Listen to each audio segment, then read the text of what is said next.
warahmatullahi wabarakatuh. Perkenalkan, saya Desi Puri Anjani dari nomor absen 11 dari kelas 10 ATP 6. Di sini saya sedang berada di Sumur Bandung yang terletak di Desa Tegowano, Kecamatan Kaloran, Kabupaten Temanggung. Bandung ini dibuat pada zaman Hindu-Buddha, Kerajaan Majapahit pada abad 13 hingga 14. Sumur Bandung memang sengaja dibuat oleh penduduk sekitar untuk diambil beberapa manfaatnya. Mula-mula berawal pada suatu hari ada seorang petani yang bernama Pak Pahing. Dia mempunyai anak yang bernama Kliwon. Waktu itu Kliwon diberi tugas oleh ayahnya untuk menggembala kambing di padang rumput. Namun Kliwon tidak melaksanakan tugasnya. Dia meninggalkan kambing dan pergi menonton tontonan. Mengetahui hal itu, Pak Pahing sangat marah. Dia langsung membawa kambingnya pulang. Sesampainya di rumah, Kliwon dimarahi habis-habisan oleh ayahnya. Tetapi Kliwon tidak menghiraukannya.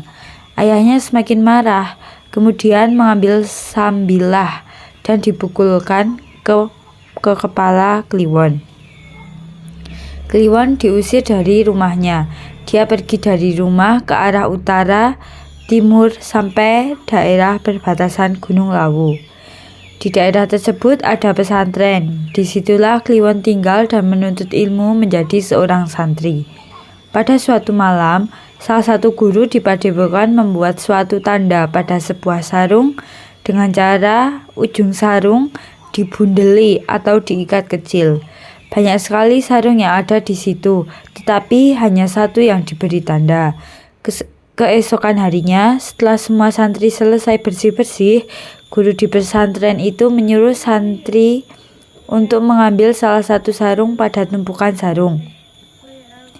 Setelah semua mengambil, ternyata yang mendapat sarung yang bertanda adalah Kliwon. Sang guru kemudian menyuruh Kliwon untuk pergi ke Majapahit, karena Kliwon sudah cukup ilmu dan semua ilmu yang gurunya miliki sudah semuanya diberikan kepadanya. Kemudian Kliwon pergi ke Majapahit. Di sana ada seorang raja yang mempunyai anak yang bernama Mayasari. Mayasari adalah seorang putri raja yang sangat cantik, tetapi dia sedang sakit dan belum ada seorang pun yang bisa mengobatinya. Karena memiliki ilmu yang cukup tinggi, akibatnya sang putri dapat sembuh dari sakitnya. Atas dasarnya itu, Kliwon dinikahkan dengan Mayasari dan diberi jabatan. Setelah menikah dengan Mayasari, Kliwon disuruh pulang ke tempat lahirnya dan membuat kadipaten. Daerah itu menjadi ramai, menjadi tempat berdagang para pedagang. Pak Pahing ayah Kliwon juga menjadi pedagang. Dagangannya sangat laris. Dia menjual minuman dawet. Suatu hari, Kliwon melihat ayahnya tersebut, dia menghampirinya. Ayahnya tidak tahu kalau dia adalah Kliwon, anaknya yang sudah lama pergi. Selain itu, Kliwon juga sudah menjadi bangsawan dan berganti nama, sehingga ayahnya kurang mengenalnya. Kliwon berbincang-bincang dengan ayahnya. Dia bertanya tentang keluarganya. Akhirnya Kliwon mengatakan bahwa dirinya adalah anaknya. Pak Pahing sangat terkejut. Dia tidak menyangka kini anaknya telah menjadi seorang bangsawan. Mengetahui hal tersebut, Mayasari menjadi malu. Dia kembali ke Majapahit. Namun, sesampainya di Majapahit, dia disuruh pulang kepada suaminya. Dia merasa sedih dan berusaha bunuh diri dengan cara gantung diri atau gandul.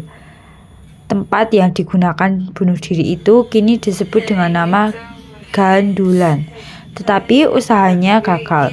Kemudian dia berlari ke suatu daerah, yaitu Melibak. Di situ Mayasari sekarat dan akhirnya meninggal, kemudian dimakamkan di daerah itu. Mengetahui hal itu, Kliwon sangat sedih. Sejak Mayasari meninggal, kadipaten itu menjadi daerah rawan penyakit. Karena Kliwon mempunyai ilmu tinggi, dia tahu bagaimana mengatasi hal tersebut, yaitu menyuruh penduduk untuk membuat sumur di daerah wadas atau berbatu. Diharapkan air yang keluar dari sumur itu dapat menjadi obat. Sumur itu adalah sumur Bandung. Hingga kini sumur itu dimanfaatkan walaupun Kliwon sudah meninggal. Saat air digunakan untuk mandi, pengunjung tersebut mengalami luka seperti tersiram air panas. Air sumur Blandung juga sering digunakan untuk mencuci pusaka pada malam 1 Suro yang dipercaya memiliki efek baik bagi benda-benda bertuah.